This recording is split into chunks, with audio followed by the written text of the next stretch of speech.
The rookies are in. And on Tuesday, the veterans come in. Then it's the first training camp practice coming up on Wednesday. Yes, Giants training camp is here, folks, and we're going to talk about it next with you on the Big Blue Breakdown Live.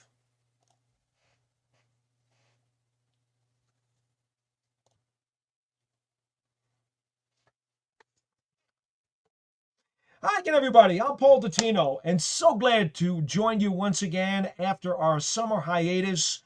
The Giants and their coaches took off for about a month. We did the same here on the Big Blue Breakdown, but we are back at our regularly scheduled time, Wednesday at 8 p.m.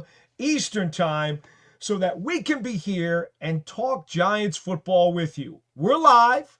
Yeah, that's it. We're live. So you can hit me up on the chat to your right of your screen.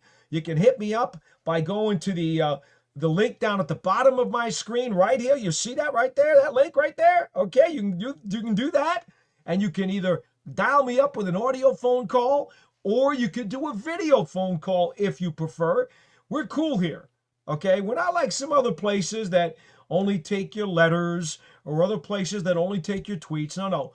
We want to interact with you live. We'll take your calls, we'll take your video calls, and we're going to talk Giants football with you. Now, couple things. Let's get this stuff right out of the way right now, all right? The rookies are in, but they can't do anything on the field yet, okay? They've come in, they get a chance to look at the playbooks, they get a chance to go into the weight room, they get a chance to meet with the coaches. It's more rookie orientation stuff to kind of get these guys acclimated for what it's going to be during their rookie season in the NFL. So that's what's going on this week. There are no practices to view. So even though I have been at the facility, I've done the Big Blue Kickoff live show during the afternoon on Giants.com, as you guys have no doubt been aware of. There are no practices right now to report on. So for that reason, there's clearly nothing to discuss in terms of how does such and such or so-and-so look. There are no practices yet. What we will see on Tuesday when the players check in, there will be conditioning drills, there'll be gassers and wind sprints, they have to weigh in. Basically, it's more of a paperwork kind of day as guys have to go through the logistics of being back. On the 23rd, that's Wednesday, they will go out onto the practice field in shirts and shorts and basically do like a walkthrough. Now, it's mandatory for everyone to report on the 22nd unless they have been given an excuse by the coaching staff. Maybe they've got a family obligation to deal with. Maybe for whatever reason, there's bad weather on Tuesday and somebody gets caught in a plane delay or a cancellation. And God knows we know all about that with the airports these days. So everybody is expected to be at the facility on Tuesday, and then Wednesday, shirts and shorts as they go through their walkthroughs. Now, during the first week of practice, that is through Saturday, to give you guys an idea of what's going to happen, and I know some of you have already gone to the Giants website and you have already procured free tickets to come to training camp, and I certainly think it's a great time. If you folks, especially if you don't get to go to games, it is a wonderful opportunity to see the football team in action. You can sit in the bleachers. They do have covering over the bleachers. You get a chance to view the players up close. You can get some great photos. You can get some autographs, some current players. Everybody, the kids only get chance to talk to the current players for autographs. They have an age limit on that. But all people, every fan that gets in to training camp during the daily practice sessions has the ability to wait online and meet and greet and get an autograph or a photo from one of the Giants legends who are going to be at the practices each and every day. Most of the days there's 3 Giants legends, some days only 2, but most of the days there's 3. There's activities, there's refreshments, there's souvenirs, and of course, there's Giants football. So I do encourage you to go, because there are a lot of folks who, for whatever reason, can't get tickets or can't get to the games. You know what? get to practice and experience something known as New York Giants football if you get a chance during the camp. And of course, you can always say hello. I'm always around the perimeter of the field, and I welcome anybody to do so. Now, as far as the week goes, again, it's shirts and shorts. I believe at the end of the week, there will be a shells practice. Now, shells means they wear light shoulder pads only under the shirts and shorts with helmets, and there's no contact. It's, again, ultra light practice. It won't be until the weekend, and this is with every NFL team. Not a single NFL team will bring their people in, okay? Will bring their people in for training camp and immediately start them with pads and full practices. That's not happening. So I'm not giving you any secrets here. This is the way it works, okay? So on Sunday, the Giants will be in full pads, okay? That'll be the first practice. And let me just confirm this here. I'm sorry, not Sunday. It is Monday. Monday the 28th. Monday the 28th is the first day that the Giants will actually be in full pads and have a full regular practice session with actual hitting. And again, every team goes through this. They'll go 4 or 5 days before they actually allow guys to get in full gear and hit. It's all about ramping up. Otherwise, you're basically inviting injuries. And that doesn't make sense for anybody. So that's where we're at right now. And I see already we have Aiden Fink, we have James O'Keefe, we have Mark B already in the chat saying hello. Hello, fellas. Great to have you aboard once again as we are back with our program. This is season number 2 for the Big Blue Breakdown. You folks, really magnetized yourselves to the program. When we started this thing during preseason last year, we weren't 100% sure how it was going to be received and if it was going to be worth doing. Because let's face it, there are so many different places online where if you just want to partake in Giants conversation or just read about whatever people are putting out there, you've got the chance to do it. And I don't blame you. It's all there. Whatever's convenient for you, you're going to go to. That's fine. Okay? I happen to be an official member of the Giants broadcast team. I see more practices than any of those other people, especially the outside media or the bloggers or the content creators.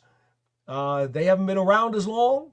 They don't see as much. They don't know as much, but that's okay because maybe they're entertaining. Maybe they're funny. Maybe they tell better, funnier jokes than I do. That could be the case too. But here's what I do want to say. Thank you for sticking with us and building on the audience throughout the course of our first season last year, because by the time we got to the Combine, we were doing well over 1,000 live views. 1,000 live views who were tuning into the program live by the time we got to the Combine in Indianapolis. And so, that continued for several weeks. And so we do appreciate every single one of you who have taken the time to join the program. All right. So that's where it's at in terms of setting the stage for you for the first week of camp. And again, we'll expect hitting on Monday, and then they will periodically, as they go through the next month, they will have hitting, they will have non-hitting, they will have walkthroughs, etc., until finally they get their preseason opener at the Buffalo Bills. I'll be on the play-by-play on the radio that day. Bob Papa and Carl Banks will be doing TV. I'll be doing the play-by-play with Sean O'Hara, and we'll be up in Buffalo on August 9th for the Giants and Buffalo Bills in the preseason opener when things really get kicked off. Because let's not kid ourselves. Training camp is still training camp. And I do always want to put that asterisk on all of the comments that we make until the preseason opens, because preseason games are different than training camp. The coaches are grading things much more closely in the preseason games and looking at the preseason tape. And then, of course, they've got decisions to make. And once they make those decisions for the 53, now you open up the regular season and everything is for real, starting against the Washington Redskins, or Commanders, I'm sorry. I just slipped, didn't I? On September the 7th, down at Landover, Maryland. Interesting, by the way. Did you folks see any of that stuff about potentially the Washington Commanders going back to their old helmets, potentially, and kind of, resuscitating their original identity? Very interesting. Don't have much to say about it, except if it happens, it'll make things a lot easier. It'll be a lot easier for people who know them as their former team nickname. And so we won't have to make any mistakes while remembering that they are the Commanders. All right, I wanted to get to some topics tonight. Aiden Fink wants to chime in, though, right away and say Eric Gray is only good in the preseason. Watch him make the roster again and be useless in the regular season. Well, Aiden, I don't know that that's fair. Eric Gray's been here for a couple of years. I know it's been a quiet start to his career. This is year 3. You know the rule of thumb. We've only told you 500 gazillion times, right? For young players who come into the league, it is time to show me by year 3, right? Year 3, if you haven't busted out and shown your true value by the 3rd season, in that 3rd season, chances are you're not going to be worth very much to the ball club. So it's an important show me year. He's a show me player. Eric Gray is a show me player. Jalen Hyatt is a show me player. Okay? It's that simple. And maybe that's where we should start. Because one of the things I wanted to ask you folks, okay, was who are you most interested in? As you go to training camp, if you guys have had your training camp tickets already secured, and by the way, let me just tell you, if you don't have training camp tickets for the practices, the latest update as we speak from the Giants is that there are tickets available for July 23rd, the 24th, the 28th, and the 29th, the 31st, and August 4th. Again, July 23rd, 24th, 28th, 29th, 31st, and August 4th. Those are the 6 days where the Giants still have free training camp tickets available on their website. Just go to Giants.com and register, and you'll get your free tickets and have the availability to come see Giants practice. Aiden Fink, by the way, says that's true about Gray, but he's never going to be high on the depth chart and get many snaps unless someone gets hurt. Again, but Aiden, here's the problem, right? You can't just go into a season with 2 running backs.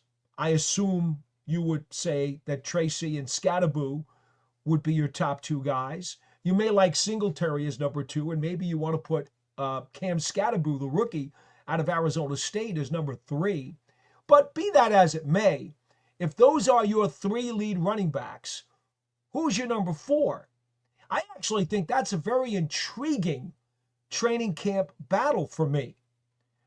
I liked Eric Gray a ton coming out of school. When he was at Oklahoma, I thought he'd be a great mid-round pickup for the Giants. And to be frank, I was thrilled when they got him. I aced that. He was on my radar. I had to pick for them, and they took him. To this point, it hasn't gone so well. Again, he's a show-me player. Should he bust out in training camp? Yeah, he could win the 4th running back spot. And remember, you also have to keep 1 or 2 of them on the practice squad as well. So don't be so quick to discard a player. There may be a chance he stays in the building and could still potentially help you down the road during the season. Now, I will tell you this, Aiden. I am also a very intrigued individual when it comes to Dante Turbo Miller, who last year was activated for 3 games total, mostly on the practice squad. We know he runs sub 4.3 40s. He was raw coming out of Columbia and South Carolina. There's no question about that. And he's a straight ahead speed guy from what we saw last year. Now, already this year during the offseason, we've seen a little bit more out of him in terms of recognition, vision, and running some different plays. I think Gray and Miller are going to be locked in a very competitive battle to be the 4th running back.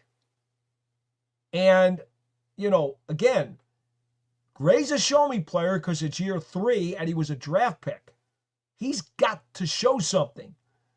Miller was just a free agent last season as a rookie. So there's not as much pressure or responsibility on him to show something because there wasn't as much collateral invested in him. But nonetheless, Turbo Miller is in a position where he could potentially seize a job. So let's see. I'm looking forward to that battle between Miller and Gray. Now, there's another fellow on the team who nobody's even talking about, and I understand that because I think he's too deep on the depth chart.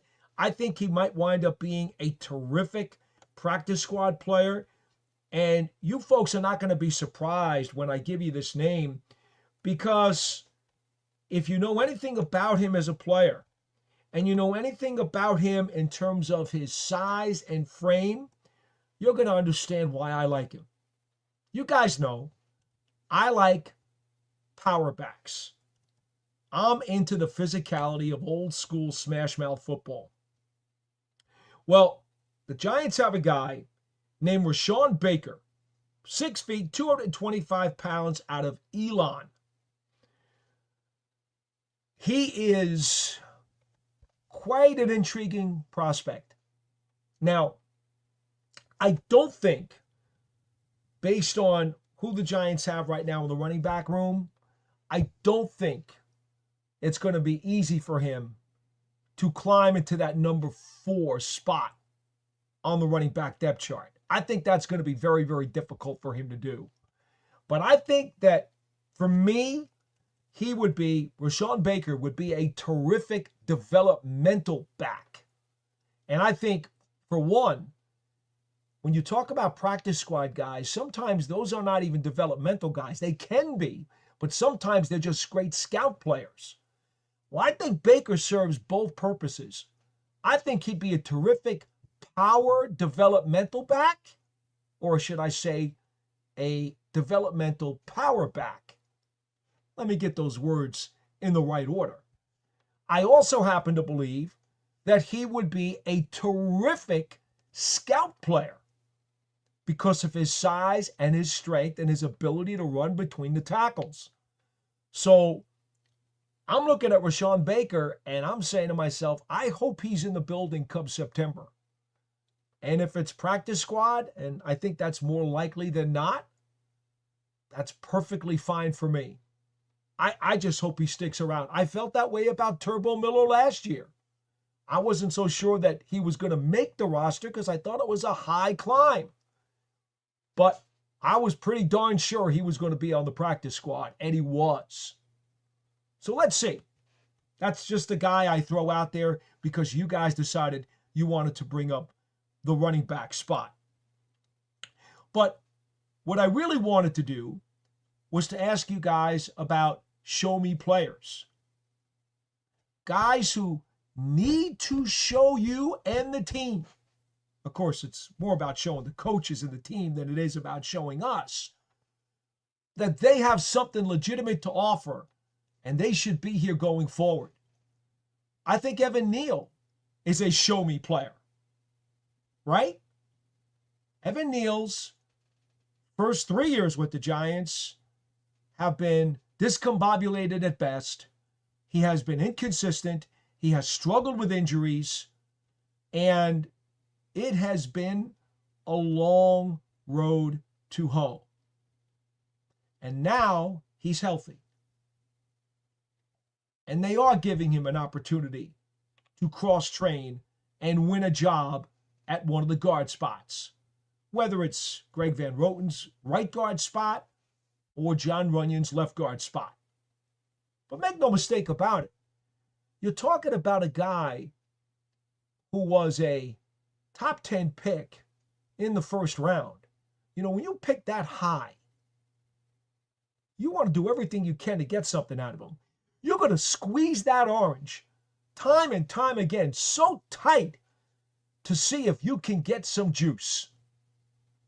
Well, the Giants have put Evan Neal in a vice grip, and they are turning and turning and turning that handle, and they are trying to squeeze that juice out of Evan Neal. I'm not going to deny him the opportunity to do that. Obviously, the Giants are not, and I'm not either as a reporter.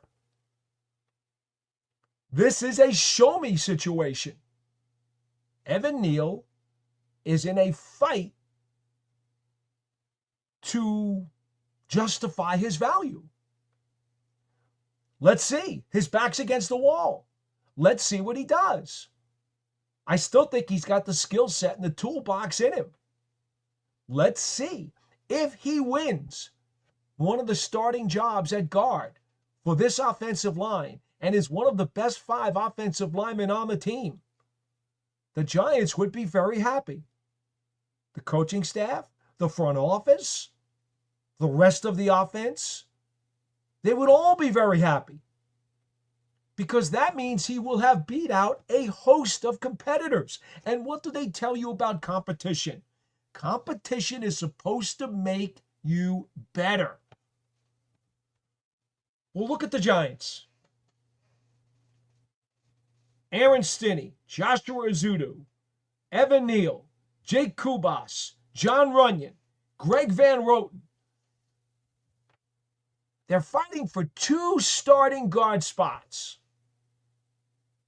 Now, John Runyon's coming off of a late season shoulder injury from last year, and he's been very limited during the early part of the offseason. They're being very cautious with him because they want to make sure that when training camp starts, the preseason, and certainly the regular season, he is at full strength, if that's at all possible, to give him every legitimate opportunity to compete for one of those 2 jobs.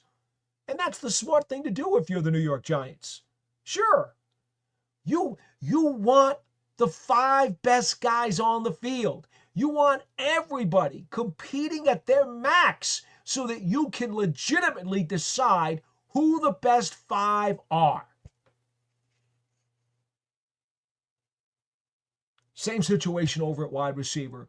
Jalen Hyatt had a sensational offseason. Looks like for sure he's got a leg up on the number 4 wide receiver spot on the depth chart. Just based on what we saw the last 6 months, it looks like it. But now training camp starts on Wednesday. You got to hit the ground running, and he's going to have to continue that momentum that he started during the spring and keep that snowball rolling downhill and until it turns into an avalanche. And so that he can make those coaches, force those coaches to make him the number 4 receiver on this 53. He's got the toolbox. Make no mistake about that. Jalen Hyatt has the toolbox. He's up to 190 pounds, most he's ever been. The electronic GPS devices that they put in their shoulder pads, according to what we've learned out at practice during the offseason, he hasn't lost a step, despite ballooning up from what was 165, 170 when he first came to the Giants out of Tennessee. He's up to 190. Let's see it. He has had a great offseason, folks. I'm not pulling any punches on this one. He has had a great offseason. Will it translate? Nobody knows the answer to that. Only time will tell. He is absolutely a show-me player. I see Mark B says to me right here, Banks is a show-me player. Tae Banks. Tae Banks is another one of those guys with an incredible toolbox. You'll remember, I had him targeted for the Giants in the first round a couple of years ago. I hit that bullseye. Was thrilled when they took him out of Maryland. Press man corner. Really nice rookie season. Change of defensive coordinators. Playing more zone, playing more off man. Stuff he wasn't used to, stuff he wasn't as good at. We saw lapses. An awful lot of inconsistencies in Tae Banks' game this past season. Year number 2. This is year number 3. Shane Bowen, the defensive coordinator, says he's learned more about his players than he knew last year. So he's making tweaks. The players say they know more about the coaches in the scheme, especially the ones on defense who had to go through a change in defensive coordinators last offseason. Banks is a more mature player now, 3 years into the league. They've got to meet somewhere in the middle. Honestly, I've told you this and I've said it on Big Blue Kickoff. Corey Webster was in a similar situation. Great press man corner at LSU. Comes to the Giants. They're playing a different scheme. He had some injuries, but the scheme and the philosophy was a difficult fit for him. And it wasn't until Steve Spagnuolo became the defensive coordinator and he understood exactly how he would be able to work Webster into the system. Well, what happened? Corey Webster flourished and started for 2 Super Bowl teams and was especially sensational during the 2007 postseason. I don't know how many of you folks remember Mark Haynes, multiple-time Pro Bowl cornerback in the early 80s. Mark Haynes came out of Colorado. Same situation. Press man corner who jammed people at the line with physicality. Drafted in the first round by the Giants, very high. Rookie season was a disaster. Got hurt in training camp, was slow to pick things up.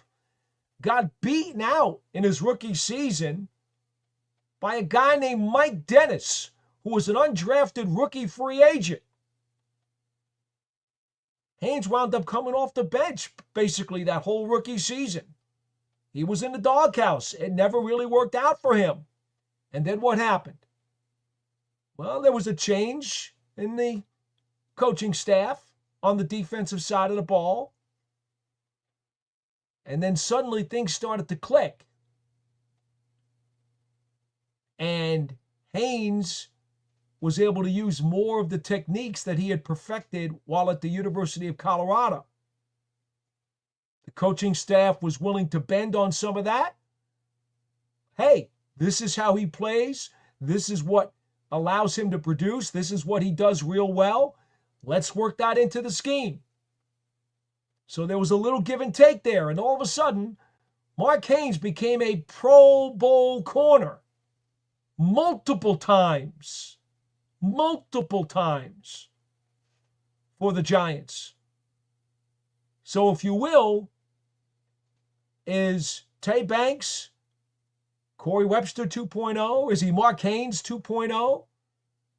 Was Corey Webster Mark Haynes 2.0? And is Tae Banks Mark Haynes 3.0? Absolutely possible given Banks's toolbox. It's all there. He and the coaching staff just have to find the right mesh to bring the best out of him. And if they do, you will have a top-flight corner on that side, opposite free agent Paulson Adebo, who is good enough to be a number 1 corner on most teams in this league. See, the key for the Giants, to be honest with you folks, is Debo did some traveling with the Saints. That is matching up with the number one receiver and following him around the field. That's fine.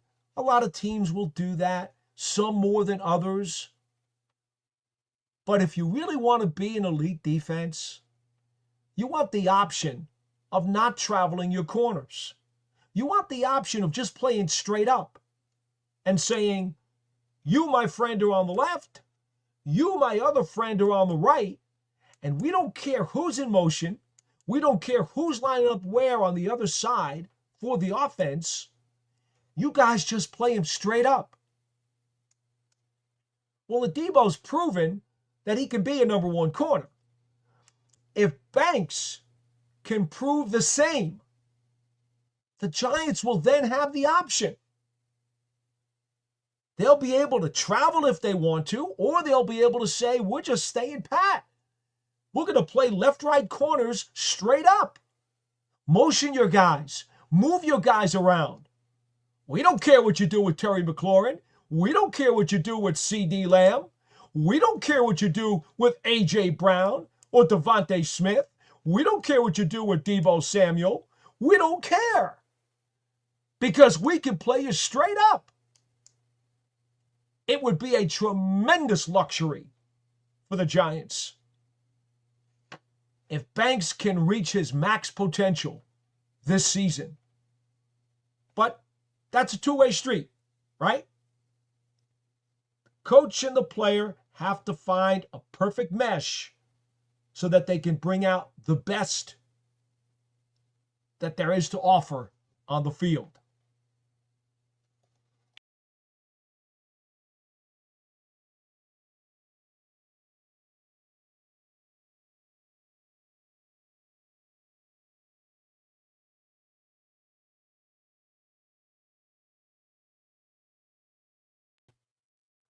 I got knocked out of there for a second, folks. I'm sorry.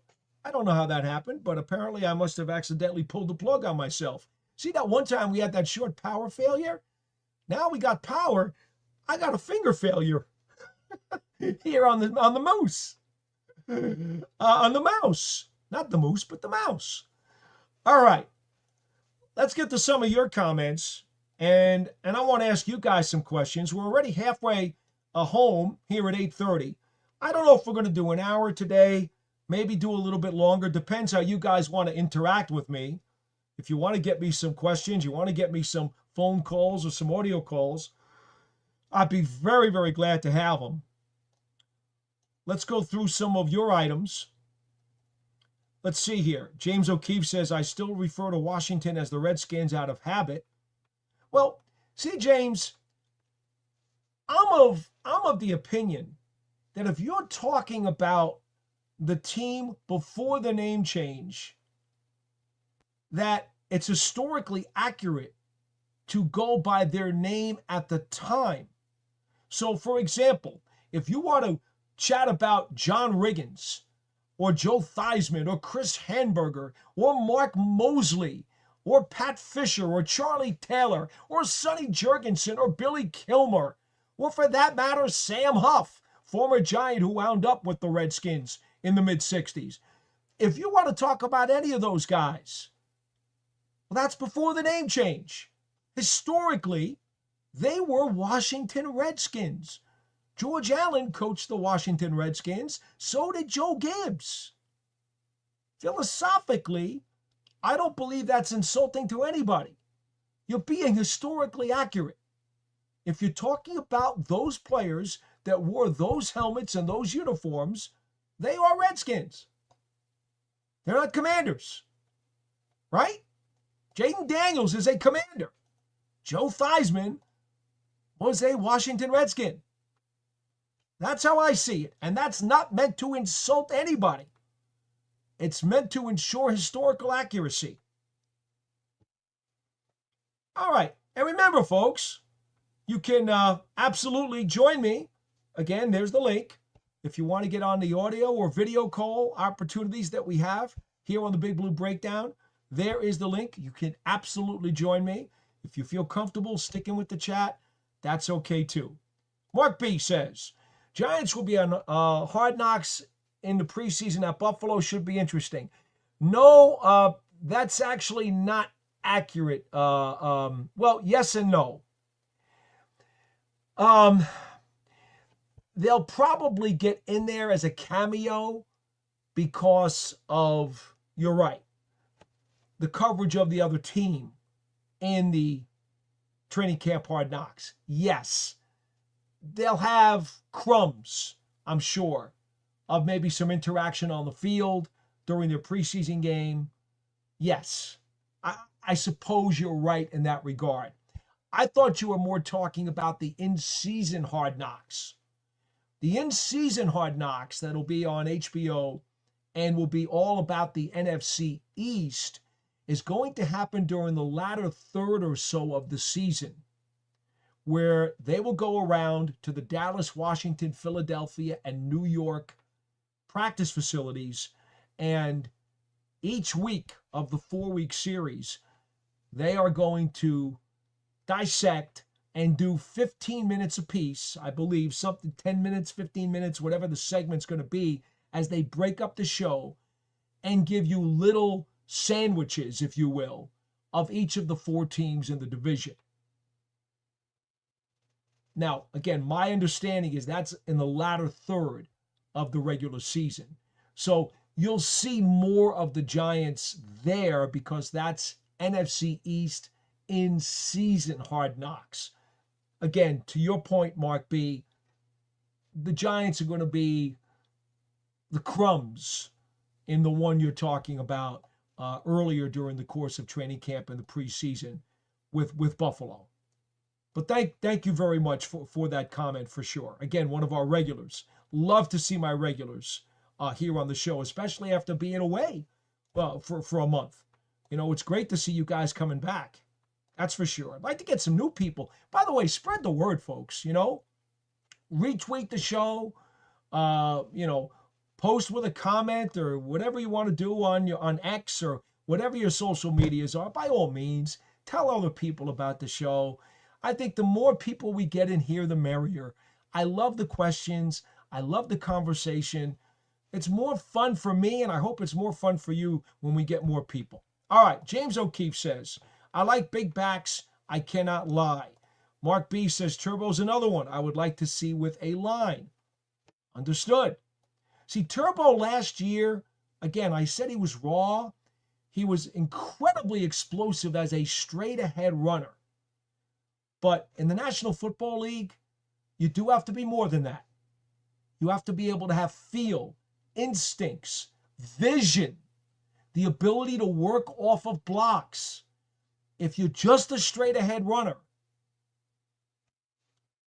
that becomes very, very limiting. And in some regards, it makes you better suited as a kickoff returner than it does a running back, believe it or not. So, in that regard, I mean, I get it. I'm very intrigued by Turbo too. I think he's come a long way in this his second shot at the roster. I think so, but we're gonna have to see. This is a guy we're gonna be watching very, very closely. It's a great battle, I think, between him and Eric Gray. James O'Keefe says, what do you make of chatter about the Giants reunion with Hernandez? I think we have enough linemen for competition. I think so too. I don't know. Has any reputable source indicated that Will Hernandez is, rumored to be coming back here? I haven't heard or seen anything of that nature. That doesn't mean it's not possible. I suppose anything is possible when a guy is a free agent. Until he signs with somebody else, it's always possible. I have not come across any information that says that's going to happen. And I don't think it will because, again, we just rattled off, 6 guys that are competing for 2 spots in the starting lineup at the 2 guard positions? And you're not going to keep more than, 3 backups in that particular spot, right? You keep your 5 starters, 3 backups on the interior, and maybe 2 backups at the tackles. That gives you 10. I don't see them keeping, they might even go with 9. It's going to be 9 or 10 on the 53. All right, you know that. No, I don't see any room for Will Hernandez to come walking through the door. And by the way, I got along marvelously well with both him and his family. Terrific guy. And he did work very hard when he was here the first time with the Giants before he went out to Arizona as a free agent. Mark B says, JMS, John Michael Schmitz, show me. I think you're right, Mark B. I think to a lesser degree, John Michael Schmitz is a show me player in that he needs to get stronger. He's very smart. His technique is pretty good. And he certainly has effort. There's no lack of want to or desire there. But he is an undersized center, and his power quotient needs to increase. I don't know where it is right now. I have not been in the weight room to log these guys' numbers to see what he's lifting and how he's doing on the machines compared to when he was a rookie or even last season. I don't know the answer to that. I would strongly hope that his power quotient has increased to an all-time high now that he's in his 3rd season, because it's very critical. Mark B, it is infinitely more important when you have a shorter quarterback like Russell Wilson. Okay? Russell Wilson is not even 6 feet tall. He comes under the category of the Drew Breeses of the world. Not quite the Doug Flutys of the world. Obviously, he's not that small, but more like the Drew Breeses of the world. He's somewhat in that vicinity. And if defensive coordinators are able to get a push in the front of the pocket, and what coaches say is dirty the quarterback's windshield because there's stuff right in his face, in his line of sight. The more pressure they get on him, the harder it is for him to see. It's not just about feeling the pressure, but it's harder for him to see the passing lanes because the angles are cut down by the interior defenders who are coming right up into his face. It was always a problem in Seattle. That's one of the reasons why it was so important for him to roll out. Why it was so important for him to use play action. Okay? Rollouts because it helped him get better angles to see downfield and to find better passing lanes. Play action because if you know you can run the ball really well, remember Marshawn Lynch, beast mode?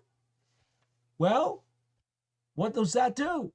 It keeps the defense honest. It takes a little bit of the bite out of their charge toward the pocket. Makes them hesitate a little bit because they're afraid that you're going to run that ball effectively. Anything you can do to help a somewhat diminutive quarterback to see better, specifically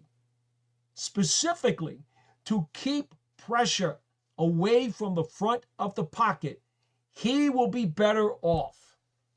So yes, John Michael Schmitz needs to have a really good year. I do agree with that. Not as much of a show-me player as the other guys, I think, but certainly the inconsistencies need to be polished up.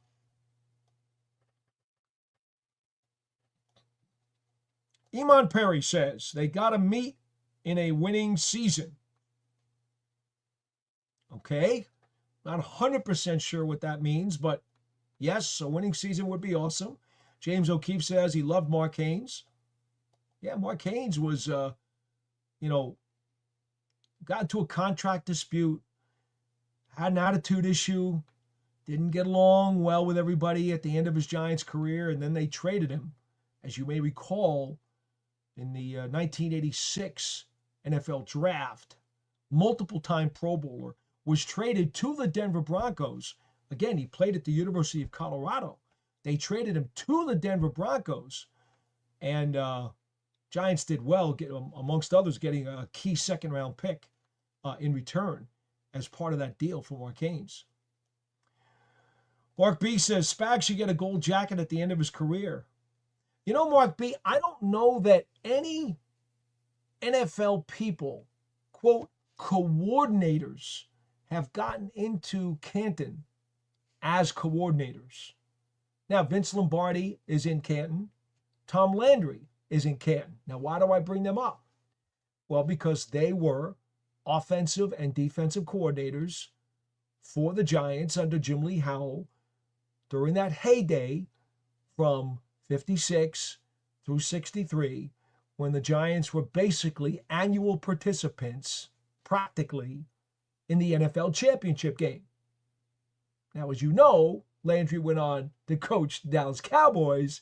Lombardi went on to coach the Packers and the Redskins, and both wound up in the Hall of Fame as head coaches, but got their starts as a coordinator with the Giants. So I don't count them as coordinators in the Hall of Fame per se. I don't know that any coordinator is in the Hall of Fame. There have been many head coaches who also doubled as coordinators. I mean, Don Coryell and the Air Coryell offense that we've come to know so well over the years when he was with the Chargers. I mean, there's a great example, right? So, but again, strictly as a coordinator, look, if they're going to have some of those guys go in, sign me up. I'll check a box for Steve Spagnuolo any day of the week. Okay? Any day of the week, I would check a box for Steve Spagnuolo for the Pro Football Hall of Fame as a coordinator. I absolutely would. I don't know that that's going to happen. Heck, we got enough trouble, those of us who know the game real well, of figuring out why Eli Manning didn't get in this year. But that's another story for another show. I'm not going to go into that now. I've already said my piece about that for the first year. I'm going to have to go through that fight again next year, I'm sure. Greg Graves says, I need the Giants to show me something. Yeah, I get it. I get it. Cody Dunbar says, good evening, and wants to know, what are you expecting for Giants training camp? Well, Cody, look, here's what we know. The roster is a lot better. They brought in a number of free agents who are going to improve both sides of the ball and should do so immediately. We know that they've had a full draft class on top of that, which includes, we expect Abdul Carter to be an impact player, in all honesty, right out of the box. I think he could be a headache player very, very quickly. And that doesn't even talk about, the fact that Cam Scatterboo, I expect him to carve out a very important role on this team. If nothing else, I expect him to be a dynamite short yardage back and a goal line back. If nothing else, the sky's the limit for him. I think he can do a whole lot more than that. But as a rookie, if he's just a short yardage back and a goal line back, Cam Scatterboo can make an impact on this team in a niche role. Folks, if you haven't looked it up, last year at Arizona State, he ran for 21 touchdowns. Can I repeat that number for you? 21 touchdowns. Which means they had enough faith in him down inside the 5 to give him the ball a ton of times, because they knew he would find his way into the end zone. He would power across the goal line, either find that hole that he had to find or knock somebody over to do it. So, need I say any more? Anyway. And oh yeah, by the way, I don't want to forget about Darius Alexander, who I personally believe was in all likelihood going to be a mid to late second round, probably late second round pick. The defensive tackle, the 3 technique. Ultra impressed with him during the offseason program. Ultra impressed. I think he's going to see some significant snaps as a rookie. So, right off the bat, I'm giving you Carter.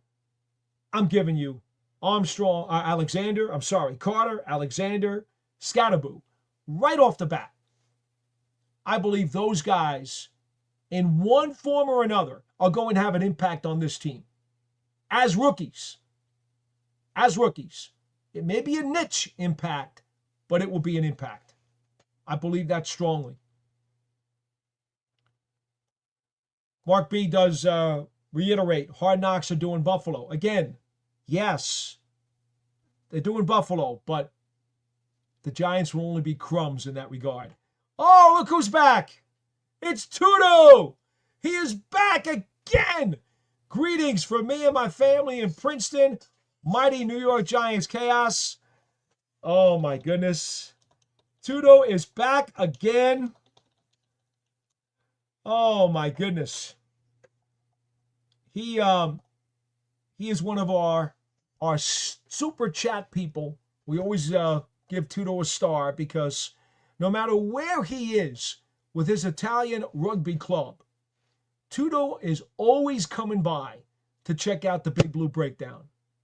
And, I can't say enough about, how much work this guy must have to do, whether it's the physicality or the game planning, the practice sessions, the logistics, all the stuff that this guy and his team go through. And yet, what does he do? What does he do? He continues to seek out this program and check out New York Giants football and is a part of our community. Can't say enough about Tudo. Tudo, thank you so much for picking us back up after that one month hiatus. And I hope you are well. Cody wants to know, what are your main focuses on the upcoming training camp? How are the rookies doing so for being active today in the building or so far? All right, as I said at the beginning of the program, you may have missed it. Again, the program is archived. Big Blue Breakdown Live. It's archived on YouTube. So if you did miss any part of the program, you have the opportunity to go to the archive, go back and replay any portion of it. Cody, here's what I can tell you.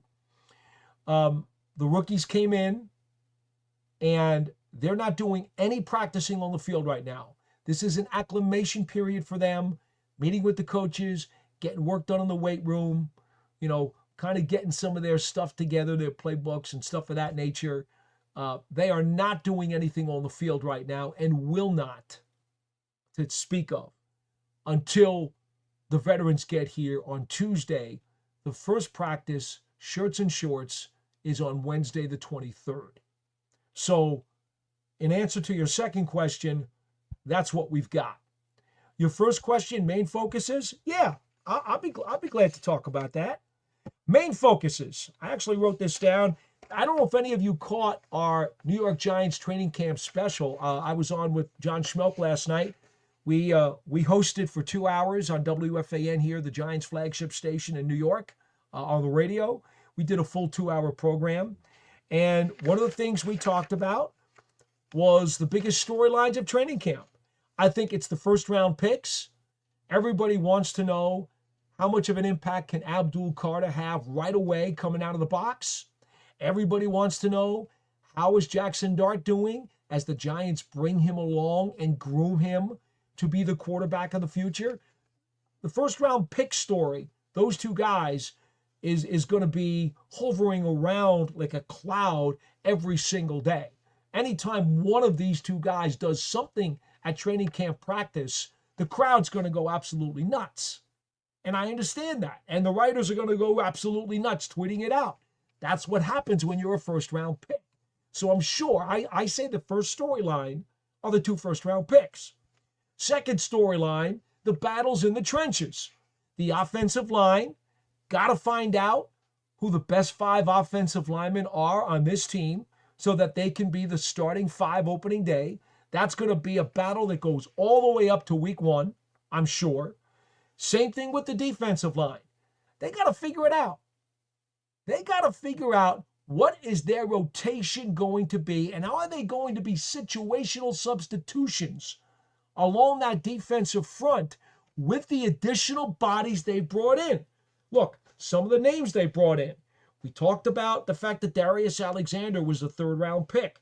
Chauncey Golston is a hands-in-the-dirt, pass-rushing defensive end / run stopper off the edge. He's in the Justin Tuck mold, okay? He's going to get an awful lot of playing time this year. He's just coming into his prime. Had 5.5 sacks in his first healthy season of playing time for the Cowboys. I shouldn't say the word healthy. First season, well, he was healthy, but first season of significant playing time. He showed he could bust out. Roy Robertson Harris, free agent from Seattle. Huge man. Wants to be one of those guys in the defensive tackle rotation. So does Jeremiah Ledbetter. He was also brought in as a free agent from Jacksonville. He's fighting for snaps along that defensive front. And then you have Nacho from last year, Nunez Roches. He's going to fight for snaps on the front, along the front defensive line. Jordan Riley's back. Elijah Chapman's back. DJ Davidson's back. Elijah Garcia, Corey Durden. All these guys are on the depth chart. They're all going to fight for snaps. And they can't keep them all. So my number 2 storyline to watch, the fights in the trenches. Offensive line, defensive line. Who's going to make the 53 along both of those fronts? My 3rd storyline of camp that I think is really huge is going to be the scheme. I think we know what they're going to do offensively. I think they're going to throw a lot more bombs with Russell Wilson, who is very proficient at it. I think they're going to see a lot more screen passes also out of Russell Wilson, who also does a very good job of doing those as well. That's what I think we're going to see tweaked on offense. On defense, I'm not so sure. I don't know yet what Shane Bowen is going to do to adjust defensively. It looks as though he's going to be able to play a lot more man coverage because he's got more personnel and better personnel that should allow him to do so. I also want to know, besides how is that defensive line going to shake out, I want to know myself, how many snaps is Abdul Carter going to get this season? I've been saying all along, before the draft even, when those people were calling in saying, you can't draft Abdul Carter because there's not enough room for 3 pass rushers. Well, I told you months ago before the draft that was not going to be a problem. He's got flexibility enough that he can get on the field with Thibodeau and with Burns, and there's not going to be a problem trying to find snaps. I told you that before the draft. I continue to tell you that, and as you've probably read, the papers have finally caught up to that fact by talking to the coaches, and yes, one of the coaches said, it's not going to be a problem. We'll be able to find snaps with all 3 of them on the field when we want to do it. But nonetheless, who's going to be where? And what responsibilities is each of those guys going to have? That's the 3rd storyline for me as I watch training camp. And then lastly, number 4, because I'm going to give you 4. All right? I'll cheat maybe and give you a 5th, but I'm going to give you 4 hard ones. The number 4 one is special teams. The Giants spent a lot of money on special teams in terms of buying quantities of players and also drafting some really good special teams players. The number 1 guy is Board, linebacker out of the Baltimore Ravens. Chris Board and Demetrius Flanagan Fowles, free agent signed from San Francisco. Both of these guys are terrific special teams players. I've told you this also for months on this program. The Giants made a very strong emphasis on special teams this year. During this offseason, they decided, with a very determined burst of gusto, that they are going to win special teams each and every week to make life easier for the offense and the defense. It's really very simple. If you're a team that's below sea level, winning on special teams is one of the easier things to accomplish. And if you do, other things can follow. I'm really curious. I really can't wait to see this dramatically improved Giants special teams unit, coverage units, and the return game. Remember, Smith-Marsette, thank goodness, re-signed during the offseason. Loved watching him on kickoff returns last year. But we're still not sure who the punt returner is going to be. And again, it still has to shake out in terms of the coverage units. Jamie Gillen had a real strong season last year in terms of placing the ball. The best he has had of his career in terms of percentages, talking about dropping them inside the 20, talking about net average, talking about percentage of touchbacks. You put all those things together. Jamie Gillen had a really strong season last year. And now if you enhance the coverage units that he's kicking with, you can understand why the Giants feel really good about their special teams. So that's number 4. If you want to really push me to go to number 5, I really can't wait to see what they do with this passing game. And specifically, I want Jalen Hyatt to break out. I want him to legitimately grab that 4th spot and become part of this arsenal. Become somebody who defenses have to respect. Thank you so much, Cody, for the question. Cody says, I got my eyes on Shane Bowen. Better quit with the zone coverage. Start playing man coverage. You got DBs that play man way better than zone. Also, time to unleash the punishment for all 31 teams. And time to stop being little time to be a Giant. Shock the world and shove the record up the NFL. Come on, Giants. I believe Big Blue. All right. Cody also comes back and says, what all players will be needing new contracts after the season behind Kayvon or Banks if they deep down have good seasons? Well, here's the thing. Kayvon Thibodeau had his 5th-year option picked up. This is only his 4th NFL season. So they've already picked up the 5th. He's under contract already for 2026. So that's not a concern. And Banks' contract, I want to make sure. Now, he's got a 4-year deal, so let me just make sure, because this is year number 3 for him. So they're going to have to figure out at the end of this season if they want to pick up his 5th-year option. And if they do, he will be on the team through the 2027 season. So, no, neither one of those guys are an issue. And as far as the rest of the roster, Cody, again, I don't smoke people. I'm not concerned the least about that right now. I'm concerned about training camp. I'm concerned about opening day. I'm concerned about this roster. I'm concerned about this depth chart in 2025. I'll think a whole lot more about 2026 down the road. Yes, it's important. Joe Shane, the GM, and his personnel people, they always have to think in 3-year increments. I don't. Not that I ignore it, but right now, training camp just started. The rookies have reported. I'm not into thinking about people's contracts right now. I'm just not. I'm sorry.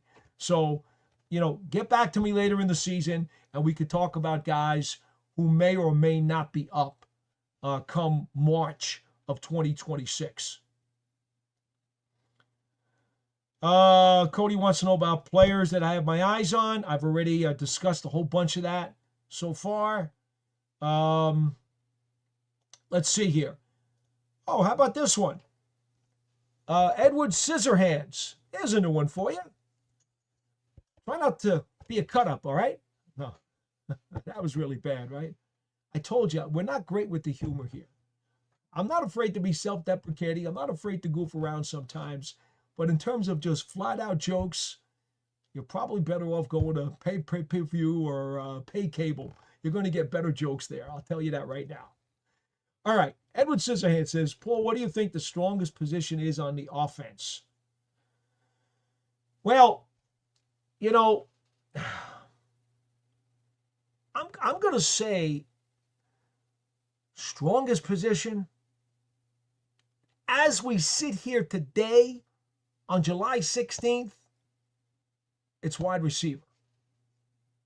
Malik Neighbors, Darius Slayton, Wan'Dale Robinson, hopefully Jalen Hyatt as number 4, and then quite a competition for the 5th and potentially 6th spots. I'll say right now that's the position. The offensive line is still in flux. The quarterback position, I hope Russell Wilson stays healthy this year. I think he's got enough in him. By the way, check out Connor Orr's story, cover story on SI.com, Sports Illustrated's lead cover story that came out, I believe, this morning, is on Russell Wilson, his focus, his determination, his drive, his intensity, and his desire to prove everybody wrong who thinks that on going 37 years old, that he's washed up and that he doesn't still have enough of good football left in him. I'll tell you, I believe the guy, and I think he absolutely has at least another year left in him. And of course, Jameis Winston's behind him, and Jackson Dart is the unknown rookie, the first-round draft pick who just stepped onto campus, and Tommy DeVito is bringing up the rear. Potentially, the quarterback position could be incredible. But as we sit here today, Russell Wilson has not taken a regular season snap for the Giants, nor has Jameis Winston, nor has Jackson Dart. Tommy DeVito is the only one who has done so. And so it would be unfair to name quarterback the strongest position on the offense. At some point down the road, maybe it will be. But right now, I'm going to stick with wide receiver. Mark B wants people to know that Scatterboo has hands and can catch. That is absolutely correct. Cody Dunbar says, can the Giants D-line have 5 guys on the ground? Burns, Kayvon, Abdul, Dexter, and Alexander. Could you imagine? I don't think that's going to happen, to be honest. I think they have other defensive linemen. I think Golston, if you're talking about in a situation, a short yardage situation, where you want to put 5 guys down up front or even 6, I absolutely think that Golston or Ledbetter, or for that matter, Robertson Harris, would certainly be in that situation. Personally, now, Cody, this is me. I'm not the defensive coordinator of the New York Football Giants. If I were, I would never have Brian Burns, Kayvon Thibodeau, or Abdul Carter with their hands in the dirt in a 3-point stance. That's not my preference. I believe that their athleticism, their ability to do numerous things within the scheme is best served if they're standing up as opposed to playing down as a defensive end. I'd rather see them playing outside linebacker or stand-up defensive end instead of 3-point stance defensive end. That's strictly a personal preference, okay? There are many coaches in this league that will take their edge rushers and they will put them with their hand in the ground and ask them to play a down defensive line spot. I personally would not do that. It's not something you saw Carl Banks do very much. It's not something you saw LT do very much. I come from the Bill Belichick school, traditional defensive coordinator. And quite frankly, Steve Spagnuolo didn't do that kind of stuff either when he had his guys here with the Giants. You didn't see, you know, I mean, even before Spags, when John Fox was here, you didn't see Jesse Armstead, putting his hand down in the dirt. All right, let's see here. Jay Cunningham says, we're going to take this show to 9:30, by the way, folks, Eastern Time. For those of you on the West Coast, we enjoy having you with us. It would be 6:10 p.m. Western Time. You guys may be preparing for dinner. If that's the case, thanks for having us while you're cooking the food in the kitchen. Jay Cunningham says, what evidence do we have to show that Shane Bowen's type of coach to adjust to his scheme to highlight the strength of his players? We're going to find out that evidence very shortly. It's that simple. He's been the defensive coordinator with the Tennessee Titans, had success, comes to the Giants, new situation, admitted at the end of last season he had learned a lot more about this locker room and these players than he knew before. And they knew more about him. And even Bowen said he knew more about his staff than he knew before. It's time now to make adjustments. That's what the offseason was for, Jay. It was for self-scout, make adjustments, make tweaks. Let's see what he does. That's a wait and see. J-Rock 13. Love we got Darius where we did, and Scatterboo was going to provide the punch in his face this offense has been lacking. I love the toughness on both sides of the ball. Can't wait till the season begins. I hear you, my friend. I hear you. You also know that I was desperate from the combine to draft Cam Scatterboo. I thought Alexander was going to be gone in the second. I didn't think the Giants would get a chance to take him in the third. I thought he would be gone. I had given up hope on him. I wanted them to get Scatterboo in the fourth. That's what I was shooting for. And fortunately, I'm not going to complain. Okay? I'm not going to complain. They were able to get him. I don't know how. I don't know why teams passed. I kept saying to myself, you're the New York Giants. You need a power back. You need a complement to Tyrone Tracy. There were some folks, I know many of them, wanted another quick back, another elusive back, maybe somebody who would even be a third down back. And they thought that would be a better complement to Tracy. If you know anything about me, you know that was never on my mind. I wanted a power back all along. I thought Scatterboo was going to be gone in the third round. I wanted to see the Giants take him in the fourth if they could. And what do you know? Somehow he lasted, and the Giants got him in the fourth round. Yes. Scatterboo's going to provide an element to this offense that the Giants have not had since Brandon Jacobs. Okay? They're not the same body. Jacobs was much bigger. So please don't confuse the two. But in terms of the style and the elements of his game, Scatterboo, I believe, can bring some of the Brandon Jacob elements to this Giants offense, and he's a better receiver out of the backfield than Jacobs was.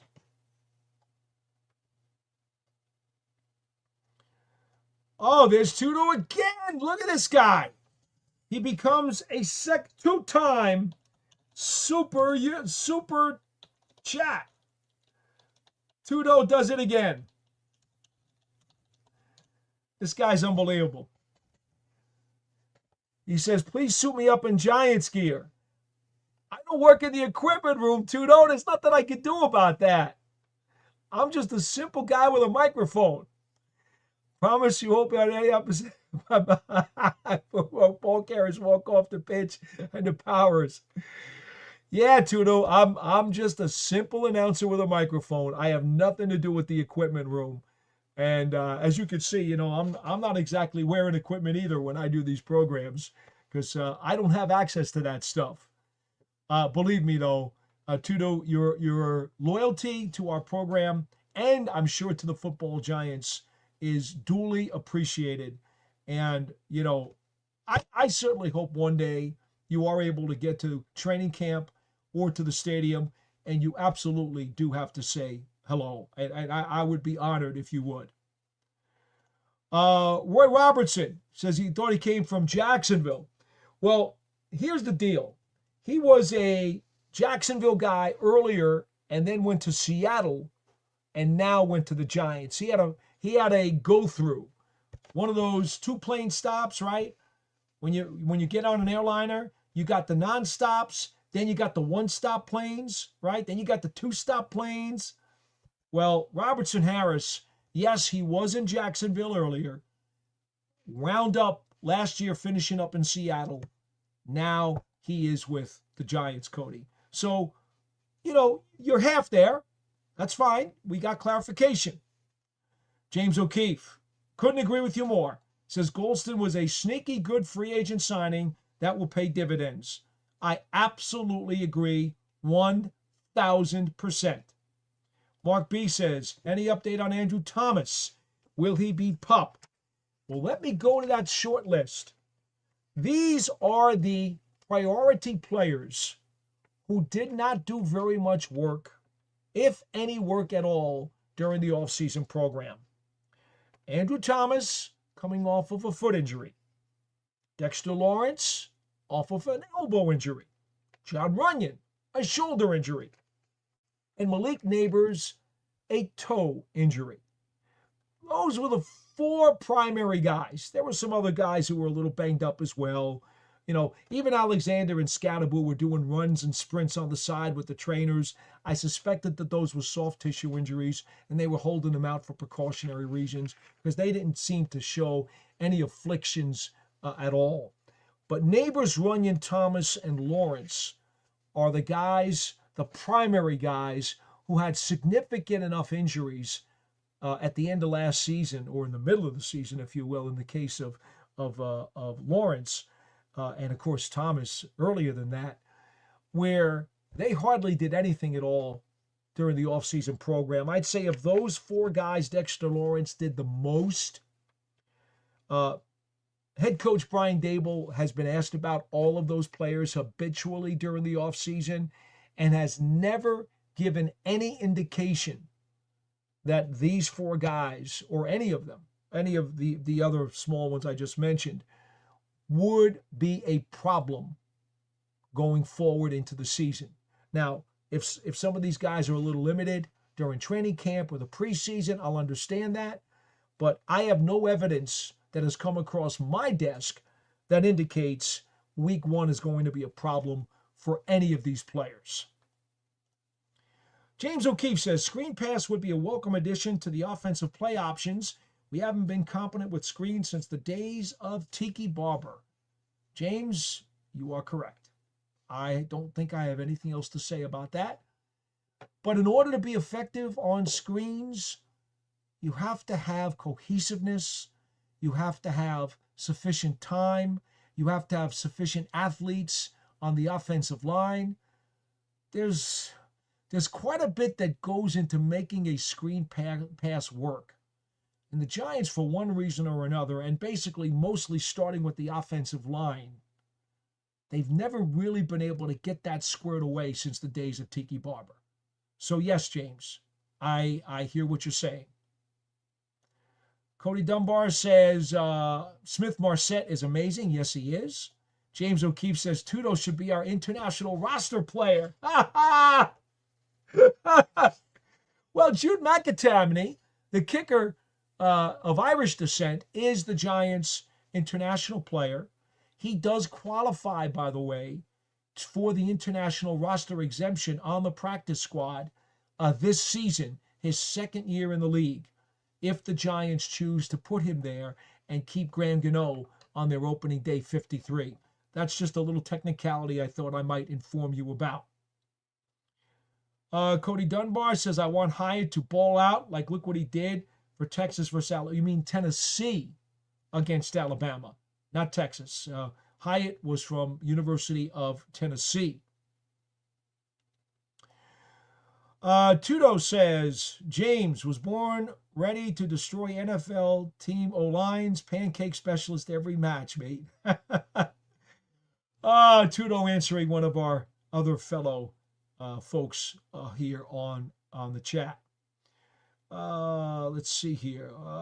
Let's get some new people in here. Mikey C. The G-men have more talent on the roster than what people think. You're right, Mikey C. But see, people who are outside the building and don't see all of these players, like I've been fortunate enough to see for the entire offseason, how could they know? They haven't been around. It's not their fault. The national media around the country, they haven't been here to watch practice in the offseason. They haven't.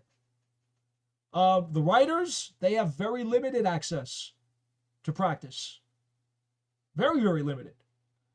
But for those of us who are around this team every day, we have seen the dramatic increase in talent on the roster.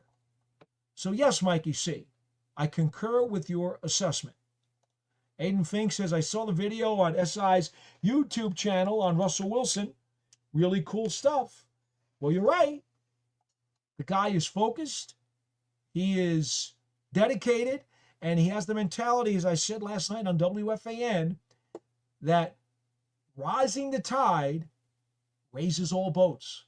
He's not just interested in proving to the rest of the NFL that he is still a very good quarterback. He's trying to make every other player on this team better through example, through encouragement and leadership. And I think Russell Wilson understands that he's a guy who's been to 10 Pro Bowls, who's won a Super Bowl, who's been to a second Super Bowl. And as the quarterback, leadership is one of his key responsibilities. He embraces that. He realizes that this Giants locker room, as it's constructed, has not won a whole lot. He has. They look at him and say, hey, you've done stuff that none of us could even think about doing yet. Show us the way. Russell Wilson is willing to do that. He breaks out his flashlight and he's showing the way. We'll see how it goes. Let's see what else we have. Aiden Fink says, Paul would make a great defensive coordinator and would probably end up getting head coaching interviews after year one. Aiden, I'll let you in on a little secret. Some years ago, it was asked of me if I wanted to take the path down the road of becoming a quality control coach. My answer was simply no, because coaches don't have a long lifespan with one team, but announcers, they can go an awful long time. I'm starting my 43rd consecutive season of covering the New York Football Giants. It's the only job I ever wanted. And to this point, it's a job I still have. And if I can do it for another 43 years, I would. I don't know. Is that possible? We'll see. I'd like to find out. But I don't know any member of a coaching staff that could say they are still with one organization 43 years later. Now, there's too much turnover among coaches, head coaches, GMs, personnel guys. They don't get to stay with one team for over 4 decades, as I have. I enjoy my job much too much to be on the other side of the fence. But I do appreciate the kind words. Christopher Webb says, long time no see. Absolutely. He says, I defended Joe Shane since day one when the fan base asked him. I was defending all the moves, especially Barkley, and changing how the team was built. Trenches and quarterback. Yep. I'm with you. We got 6 minutes left in the program. I'm going to try to get to the rest of your chats. Edward Scissorhands says, by the way, we have over 900 live people. I mean, closing in on 1,000. I don't think we'll get to the 1,000 by 9:30, but over 900 live views on the program tonight. Not bad since we're just coming off a hiatus. Edward Scissorhands says, I think the tight end room should be the focal point of our offense. Put Neighbors out wide and Scat in the backfield. Theo and Fedoni in line. Bellinger at fullback. Who's stopping that lineup? Well,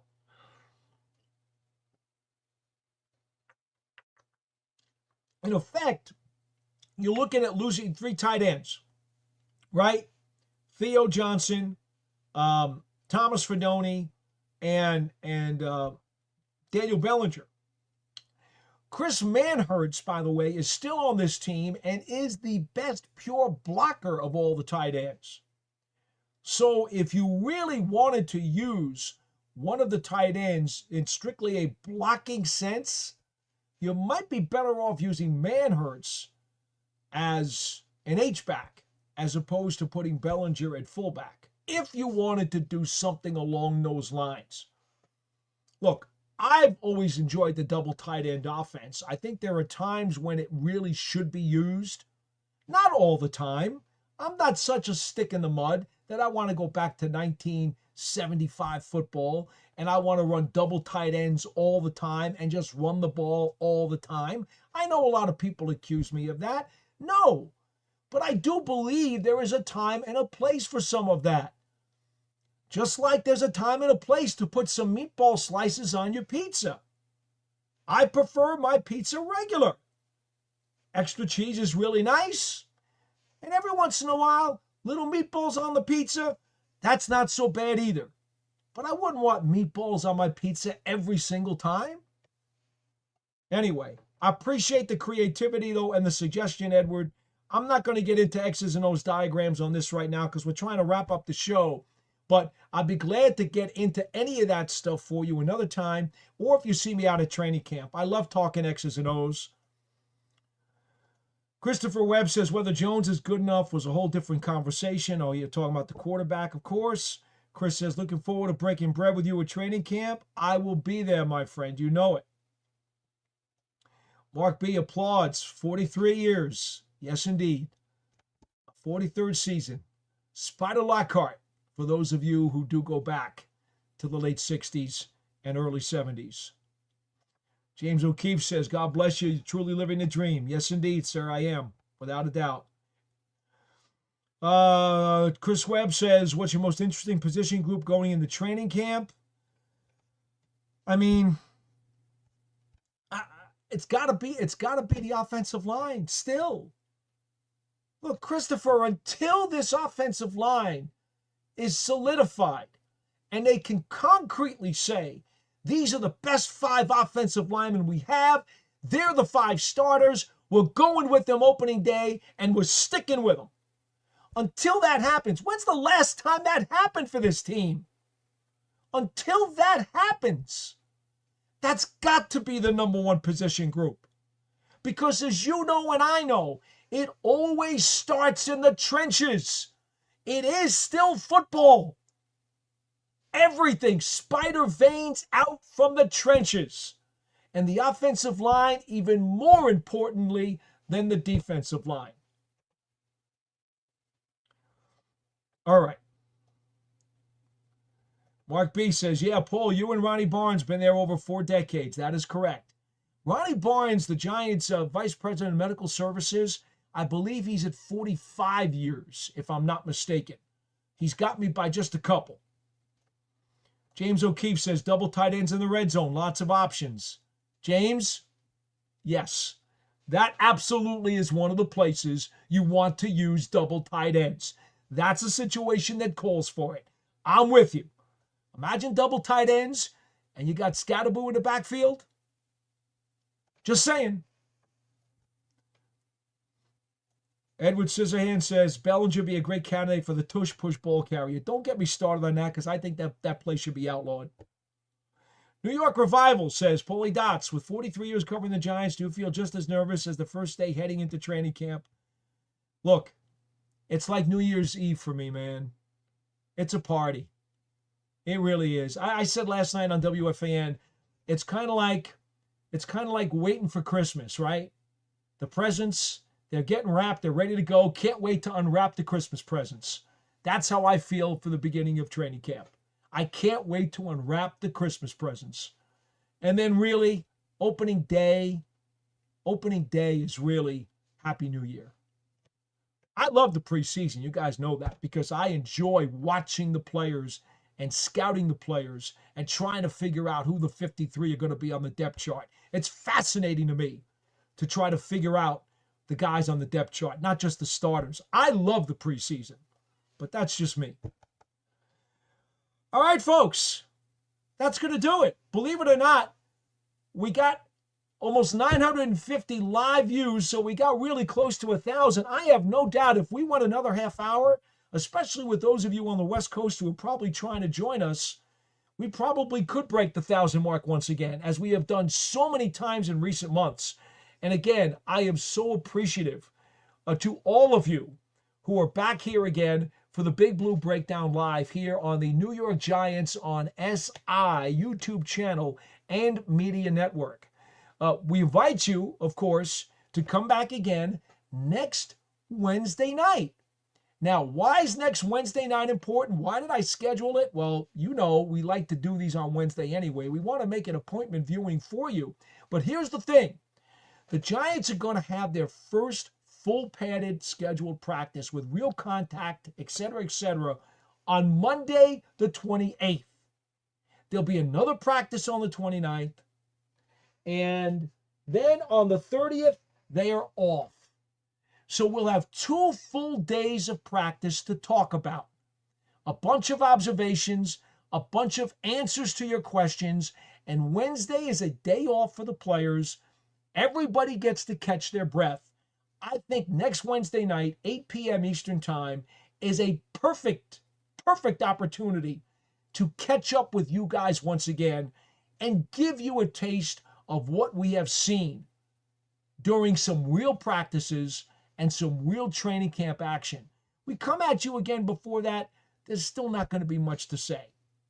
So I do appreciate you guys for coming back again after our summer hiatus. I'm Paul Dottino. This has been the Big Blue Breakdown Live. And I appreciate you folks. We'll see you again next Wednesday night right here on the SI Media Network. So long, everybody.